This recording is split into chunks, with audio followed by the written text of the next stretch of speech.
Assalamualaikum warahmatullahi wabarakatuh. Pada video kali ini saya akan menjelaskan dua buah materi. Untuk materi yang pertama itu adalah vektor, modulus, dan inner product. Pertama-tama perkenalkan, nama saya Sri Adiningsi dengan NIM S1S1200020. Seperti pada gambar di sini itu ada sebuah garis, di mana garis ini disebut dengan garis R. Kemudian garis R ini mempunyai sebuah sudut yaitu I dan J. Jadi vektor itu terbentuk dari sumbu I dan sumbu J ini, di mana untuk sumbu I-nya itu di sini dikatakan dengan vektor A, dan untuk sumbu J-nya ini dikatakan sebagai vektor B. Di mana vektor R-nya itu tadi di sini itu adalah akar dari A pangkat 2 ditambah dengan B pangkat 2. Rumus ini didapat dari R sama dengan A dikali I, di mana A-nya itu tadi untuk sumbu A ini ditambah dengan B dikali J, yaitu hasilnya adalah A dan B. Kemudian jadi R-nya itu adalah vektor di mana A dan B. Bisa dirumuskan dengan vektor R sama dengan akar dari A pangkat 2 ditambah B pangkat 2. Seperti pada gambar ini, di mana R kali S, rumusnya itu adalah R kali S, di mana R kali S itu adalah RI kali SI ditambah RJ dikali SJ, di mana untuk S-nya itu di sini tuh ada minus 1 dan 2, kemudian di sini untuk R-nya itu adalah 3 dan 2. R kali S itu tadi di sini RI-nya itu adalah 3, di S1-nya itu di sini adalah minus 1, kemudian untuk RJ-nya itu adalah 2 dan SJ-nya itu adalah 2. Maka jika dikalikan 3 kali minus 1 hasilnya adalah minus 3 ditambah 2 kali 2 hasilnya 4, maka hasilnya itu adalah 1. Itu tadi untuk rumus ini tuh berlaku hukum komutatif, di mana R kali S itu sama saja dengan RI kali SI ditambah RJ kali SJ. Kemudian untuk rumus distributifnya di sini tuh ada R kali S ditambah T sama saja dengan R kali S tambah R kali T.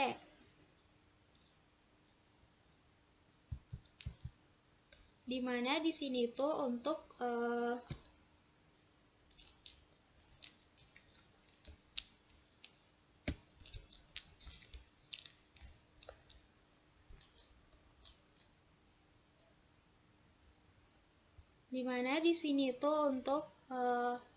distributif over adversnya itu R kali S tambah T sama dengan R kali S ditambah R kali T. Untuk asosiatifnya di sini itu adalah R kali AS, di mana sama saja dengan A kali RS. Di mana R1 kali dalam kurung A kali SI ditambah R2 kali A kali S2.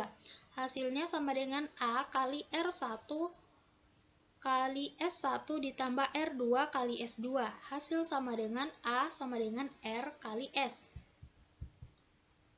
Di sini ada sebuah soal, di mana soalnya itu kita akan menentukan vektornya, di mana di sini untuk vektor S itu R akar dari R 2 dan 1 tambah R 2 dan 2. Untuk R1-nya itu yang ini bertanda panah pink dan R2-nya itu bertanda panah hijau.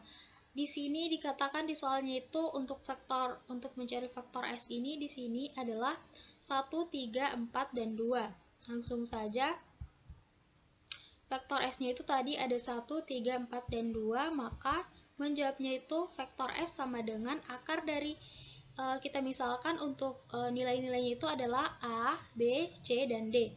Jadi A pangkat 2 ditambah B pangkat 2 kali tambah C pangkat 2 tambah D pangkat 2. Sama dengan akar dari 1 pangkat 2 ditambah 3 pangkat 2 tambah 4 pangkat 2 tambah 2 pangkat 2, hasilnya itu adalah 1 tambah 9 tambah akar dari 1 tambah 9 tambah 16 tambah 2. Hasilnya adalah akar 30. Lanjut untuk soal nomor 2 di sini tuh untuk menentukan faktor A kali B dengan menggunakan rumus A kali B. Ini tuh kita akan menentukan vektor R dan S, di mana R-nya itu ada minus 5, 3, 2, 8, dan S-nya itu 1, 2, minus 1, 0. Untuk menjawabnya di sini itu tadi, seperti yang sudah dikatakan di soal, rumusnya itu adalah R kali S sama dengan R1 dikali S1 tambah R2 kali S2 ditambah R3 kali S3 tambah R4 kali S4. Hasilnya itu di sini itu untuk R1 adalah minus 5 ditambah 6, kemudian hasil minus 5 dikali 1, hasilnya adalah minus 5, kemudian 3 dikali 2 hasilnya 6, kemudian 2 kali minus 1 hasilnya minus 2, dan 8 kali 0 itu hasilnya 0, maka hasilnya itu adalah minus 1.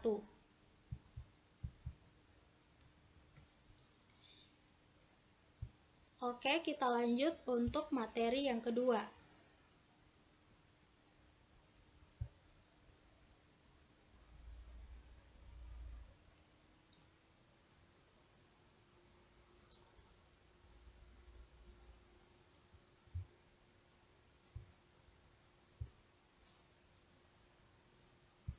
Untuk materi yang kedua ini itu kita akan menjelaskan tentang vektor, di mana di sini itu adalah vektor space atau ruang vektor.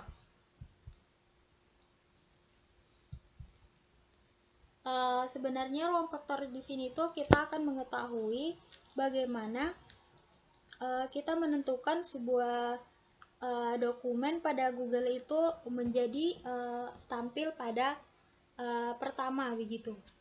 Kita lihat saja di sini untuk dugaan-dugaan sebenarnya bagaimana dokumen itu bisa ada pada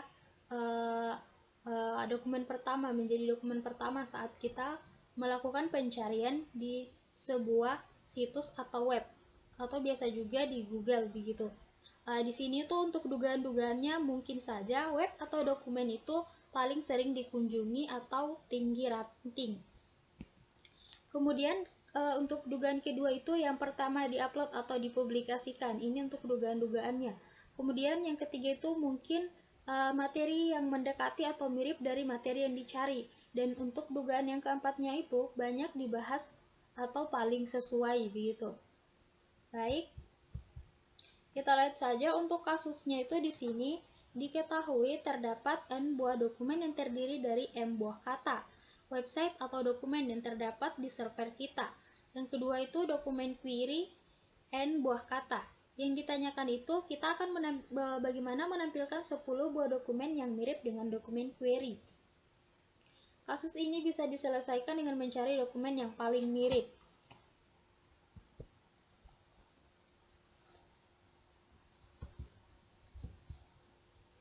Langsung saja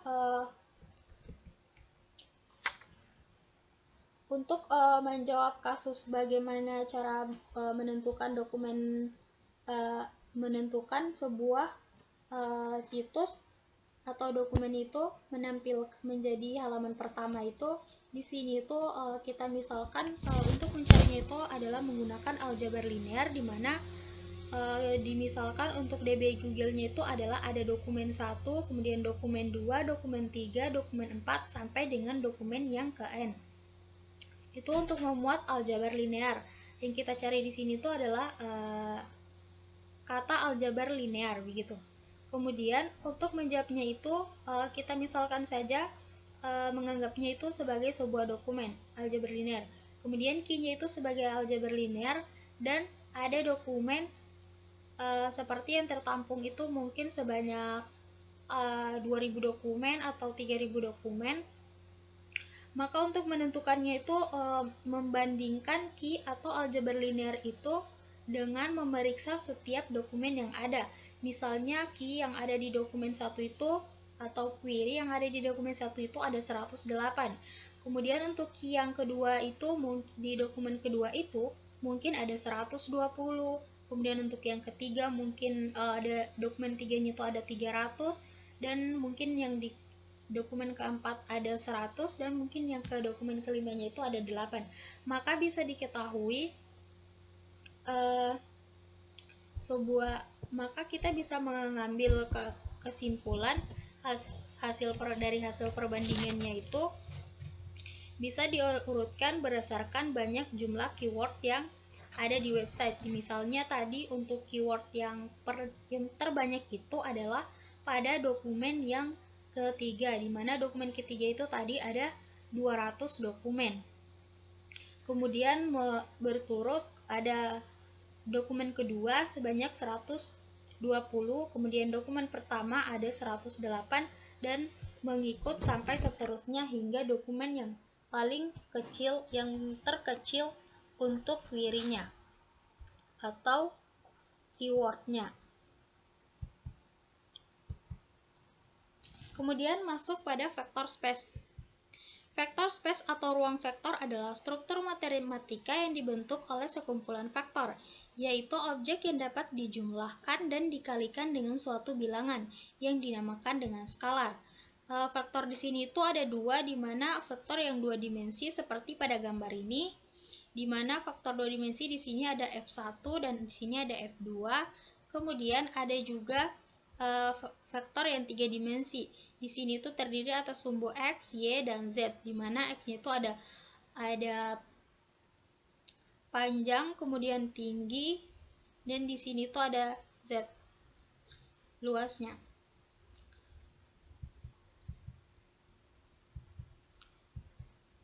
Seperti yang sudah dijelaskan tadi, di sini tuh ada query 1, yaitu di sini adalah query satunya itu adalah ruang vektor, kemudian dokumen 1 adalah ruang vektor, juga disebut sebagai ruang linear, adalah sekumpulan objek yang disebut vektor yang dapat ditambahkan dan dikalikan atau diskalakan dengan angka yang disebut dengan skalar. Untuk dokumen 2 itu sama saja dengan bilangan real, atau skalar adalah bilangan real. Penjumlahan yang berdasarkan komponen dan perkalian skalar adalah perkalian pada setiap suku secara terpisah untuk ruang vektor umum. Untuk dokumen ketiganya itu, sebuah ruang vektor terdiri dari 3 objek, suatu set, dan 2 operasi. Beberapa akan secara eksplisit menyatakan bahwa dokumen sama dengan 5 kali 5 yang harus.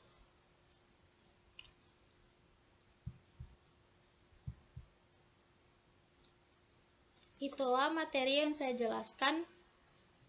Kurang dan lebihnya mohon dimaafkan. Saya akhiri dengan ucapan wassalamualaikum warahmatullahi wabarakatuh.